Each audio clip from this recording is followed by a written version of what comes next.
Hey everyone, welcome back to my channel. I'm your host Alexis Monet, and before we get started, make sure you all hit that like, share, and subscribe, and hit that bell so you can be notified every time I upload a new video.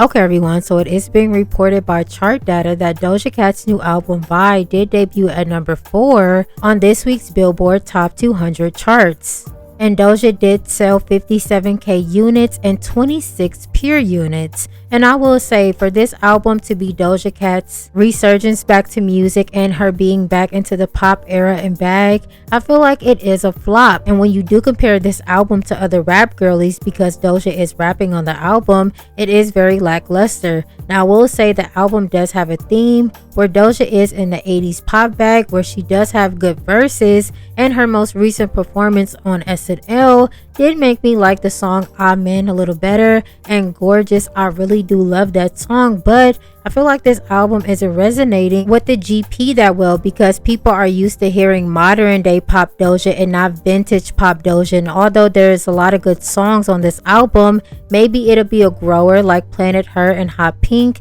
and even Scarlet. But I feel like when she did pivot during the Scarlet era, it did turn a lot of her fans off, and now she's trying to regain them. But I still think it's a good project, and hopefully it will grow on other people. Now moving on to Lotto. Now Lotto was recently out in Japan performing, and when she was performing her song Put It on the Floor, a lot of people did feel like she was shading Cardi B, because in a leaked call that is now copyrighted by Cardi B and Atlantic Records, Cardi B was going off on Ice Spice's team and constantly was calling Lotto scary and a PUSSY. And during Lotto's performance, she kept saying that same word in between the lyrics of the song, and many people did assume that that was her shade in response to Cardi B calling her the same thing. However, Lotto did come under the comment sections under one of the posts that was alleging that she was responding to Cardi B, and she said, well, no, she was not. And in my opinion, who honestly knows? I believe none of the rap girlies are really friends. They do things for the industry and for the looks and to promote and market their records, but behind the scenes they're recording each other on phone calls, and if they ever got into it, they wouldn't hesitate to leak any message or phone calls if need be, in order to prove a point to another girl or to get back at the female rapper they have beef with. And just to be transparent, I do not believe that Cardi B and Lotto are real friends. Cardi did say that she apologized to Lotto in private, but wouldn't be surprised if these two ever fell out. Now moving along to Ice Spice. Now Ice is in her rebrand and gearing up for her new era, and it does look like she will be dropping a new project very soon, because she recently put out a song called Baddie Baddie, and she also came out to preview a new song called Pretty Privilege. And I will say I do like how she was coming on the song, but again, it doesn't excite me, and it does sound like the same flows and same beats that Ice Spice would normally be on. But people are assuming and speculating that the new song is geared towards Cardi B and is a diss record. And many people are feeling this way because Ice Spice did preview this song in the midst of Cardi B going back and forth with her manager,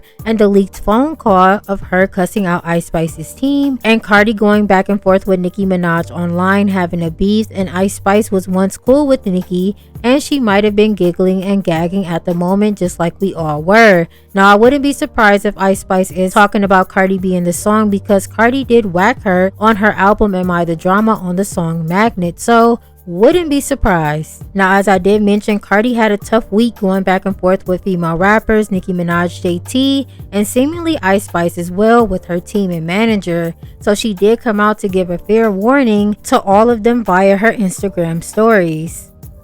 Tell you something. Tonight, I'm not listening to Am I the Drama. I'm going to listen to some love songs tonight. Because the way I've been in Vietnam, I need to chill. And let me tell you something. I'm going to go fucking back to Vietnam. And I'm going to let bitches have their fun. Have your fun. But when I say I'm pretty and petty as fuck, those think they ready, they ain't ready enough. They're not ready enough. But have your fun though. I'm going to let you have your fun. Poor thing. Twitter must be gassing them heavy, making them jump in the ring with the brim before they ready. Now, in my opinion, I do believe Cardi B does have some more music in the tuck. I do believe she will come out with a deluxe version to Am I the Drama, where she will be taking more wax at the female rappers. And I do believe Bia has something for her on her album that does drop on the 10th, called Bianca, and she did dedicate a whole song to Bia called Pretty and Petty, so it's only right for Bia to whack her back on her album. As far as JT goes, she released her diss record to Cardi B that got removed from DSPs. Nicki Minaj is coming with her album in March, and Ice Spice also previewed a song that she was low-key might have been whacking Cardi B. As long as these women keep it in music and keep it entertaining, that's all I care about, and let's keep it feisty. But you let me know how you feel about these topics down below. Thank you again for joining me for yet another video, and until next time, bye.